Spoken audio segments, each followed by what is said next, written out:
So this is Baruch, and I'm back here at the Tikvan Elevator Kollel on the pilot's seat over here. Try to get to a little bit of the stream of so. So we've been learning Kriat Shemah. I had some ideas about Kriat Shemah. My mind blanked about what I was going to talk about. So this is what I was going to talk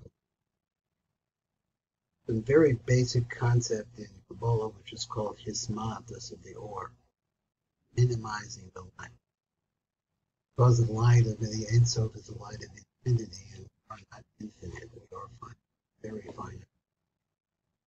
But as a result of that, the Ein Sof Baruch Hu wants to be able to bring his blessing to us, the blessing of eternity to us. But he can't do it directly because we would cease to exist. So therefore, the idea is that the lower world should call out his name also and begin to make Yehudim.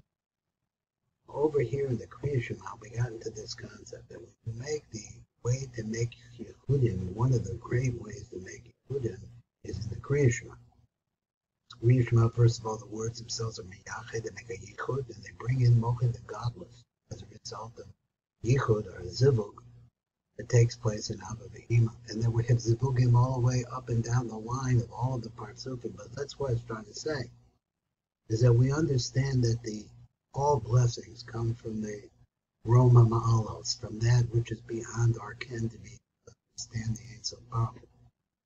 But when we could say the Rab does bring us different structures to be able to understand how the light of the Ein Sof comes to us. And it's this concept, once again, of Hismatus, the or. So the origin of the Hismatus, how does that take place? By wrapping the light, dressing the light in a more physical kli. The dressing becomes a kli, and now it can be moved down further because the light is more dense. The light is more hidden. Some of it is limited, and that's the idea here. Now, what happens in the Kriat Shemah, every time we do the Kriat Shemah, we produce Yehudim or Zivugim. These Zivugim bring us down Shefa, but the question is the wrapping of the Shefa. Where's the origin of the light that wraps the Shefa? They just say like this, is that the light itself, the Shefa itself is light. We don't necessarily, the word is or. We don't necessarily understand this light. Rabbi Memnon is very, very fond of saying, of pointing out the fact that there are hidden waves all around everywhere. And they're all parts of particles of light.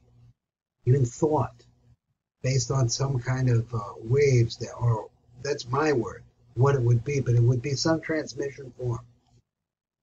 But it depends on what it's clothed in, because what appears to us is only according to the clothing, the nature of the blessing. So let's go over here and I think we're on here, number Kuf. Let me make sure that I got the right place. We're not number Kuf base, or we'll start here. Why did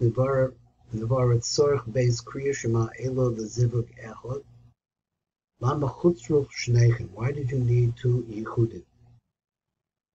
So that I guess we talked about that, and that's right, we're down here now. Okay, I got it. Now we want to discuss what happens when you make the Yichud at Arvis. He said, who's Zivug Yaakov Aleah. It's not the same Yichud. It's not the Yichud of Yaakov and Rachel, it's the Yaakov of Yaakov and Leah. This takes place from the chest of Zah and up above. Now, I in other shiurim, and I was really closer with Mar Chashmal, very close to getting to the secret of how it is that Yaakov, who's from the Chaz of Lamata, is able to rise up in some way to be able to make a yichud with Leah, who is from the Chaz of Lamal. In other words, he's from the chest down, she's from the chest up. Well, how do you get together? How do you get your Yesod lined up with her Yesod?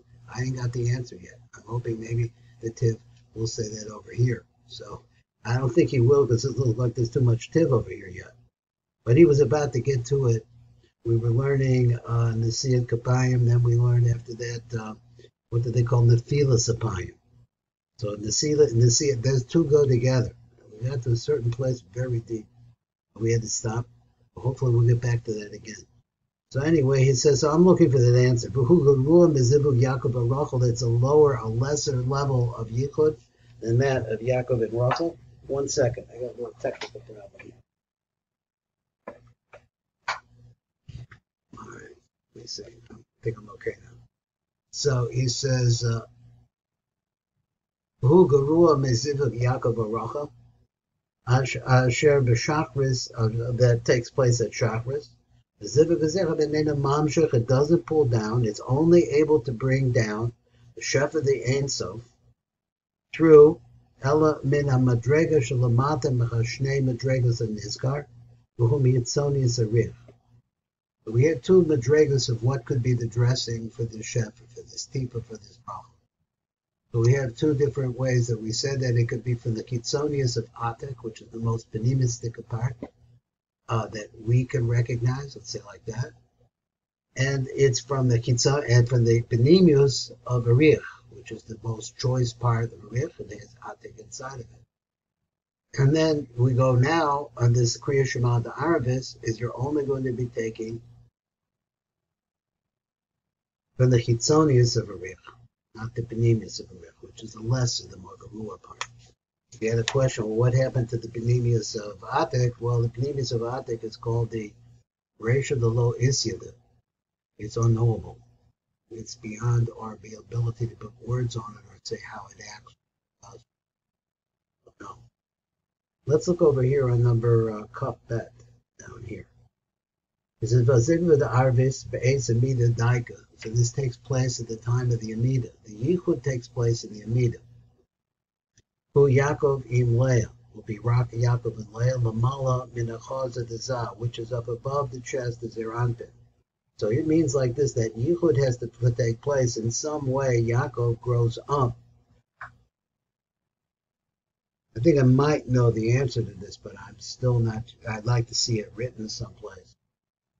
The answer would be is that at nighttime, which is the time of Leah, that Rachel goes into the Galus. It goes down to us. Tries to mine out, bring out, encourage the upward movement of the nitzutzas, of the sparks of kedusha that are lost in this world and the worlds below it, Silus. So therefore she's not there, and Leah comes all the way down.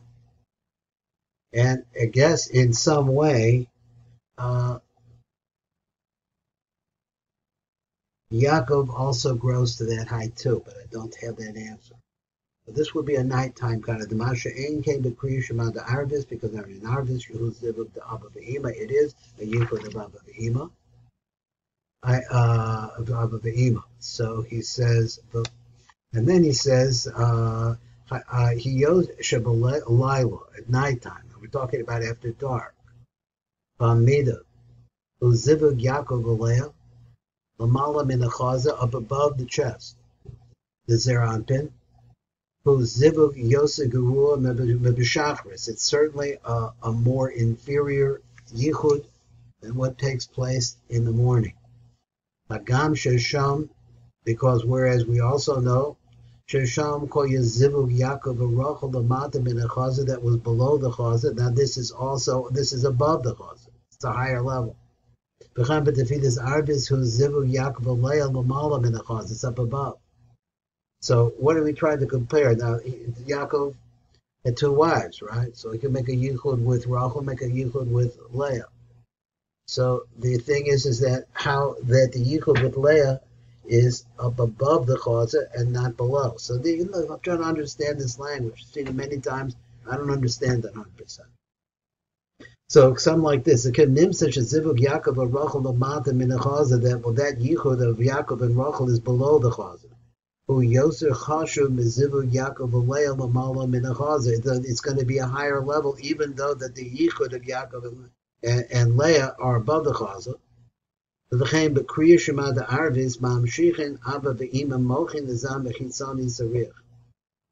he wants to say that the highest level of yichud that you could have, is a straight statement like this, the highest level of yichud that you could have is the yichud during the weekday of Yaakov and Rachel.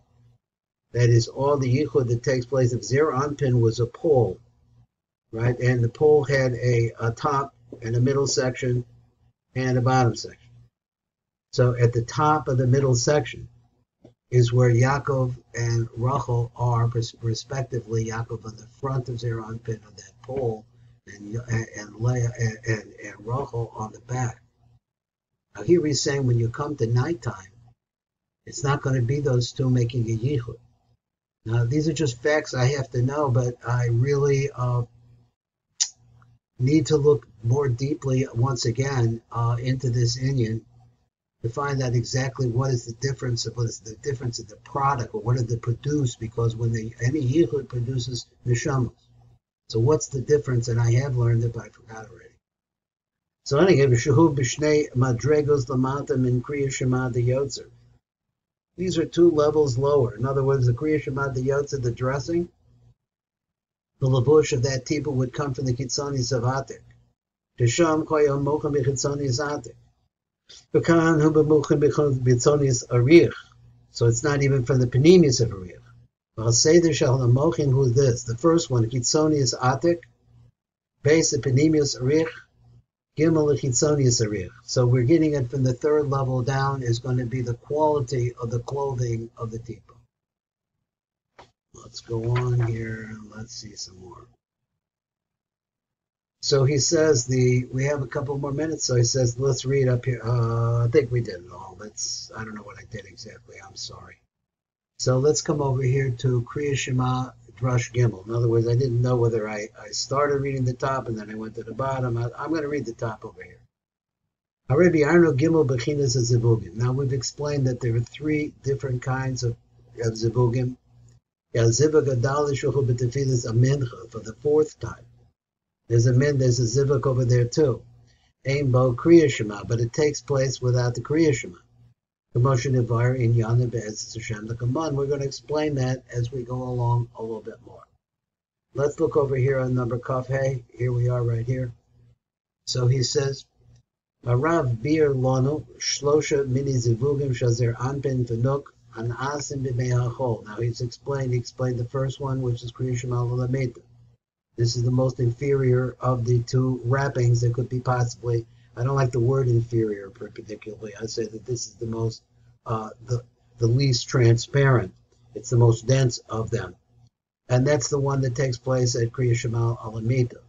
Then there's that's coming from the Chitzonis of Abba V'Ima. Maybe he's going to say it, so let me read it instead.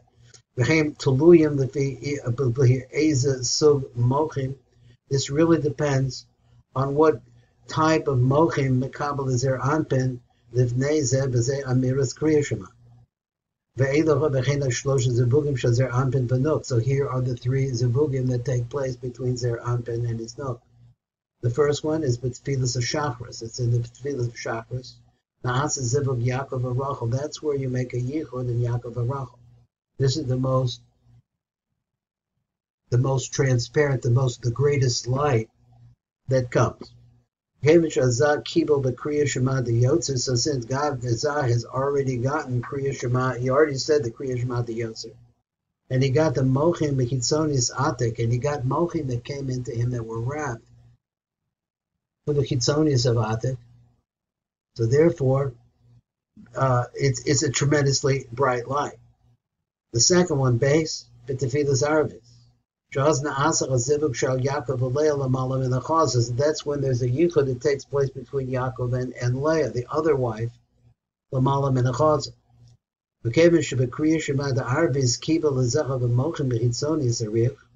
And that's the reason why, because Kriat Shema the Arvis, Zah received Mochim B'Chitzonis Arich. The third one, Bechinas Naasa, so B'Chitzos at midnight, Naasa Zivug Shal Yaakov Oleh Lamata Min HaChaza. It's a different yichud. It's down below the Chaza. Kevish of Kriat Shema Shal Lamida Kibbel Zah Mochim, because at that time Zah only received Mochim, Rak B'Chitzonius Abba V'Ima Atzman, only from the Chitzonius of Abba V'Ima themselves. Now let's see what I have here. He says, there's a little bit more tip. V'yesh od zivug daled. There's a fourth zivug. And we went through those three zivugim. There's a fourth one, Shelzer Anpin for the Nook. There has to be a Yichud at Mincha time. Shuhu Zivug Yisrael V'Leah. It's as if a Yichud that takes place between Yisrael and Leah. Now, Yisrael is usually thought of as if Yaakov was from the Chaza Lamata, then Yisrael would be from the Chaza Olamala, corresponding to where Leah is located. This actually happens in the Tefillah of Mincha. Vein Kriya Shema b'Mincha, and there is no Kriya Shema b'Mincha. B'Zecha Yivor HaRabba Kamon. We're going to get to that, but why there is no Kriya Shema b'Mincha, and exactly what are the names of these different names? And I'm thinking more and more I have to try to work on finishing that Eric Apayim, that Nephilis Apayim, rather, part of the tale, because it's just rich too. There's so much here. This is Baruch Fleischman, Tikkun Elevator Collapse.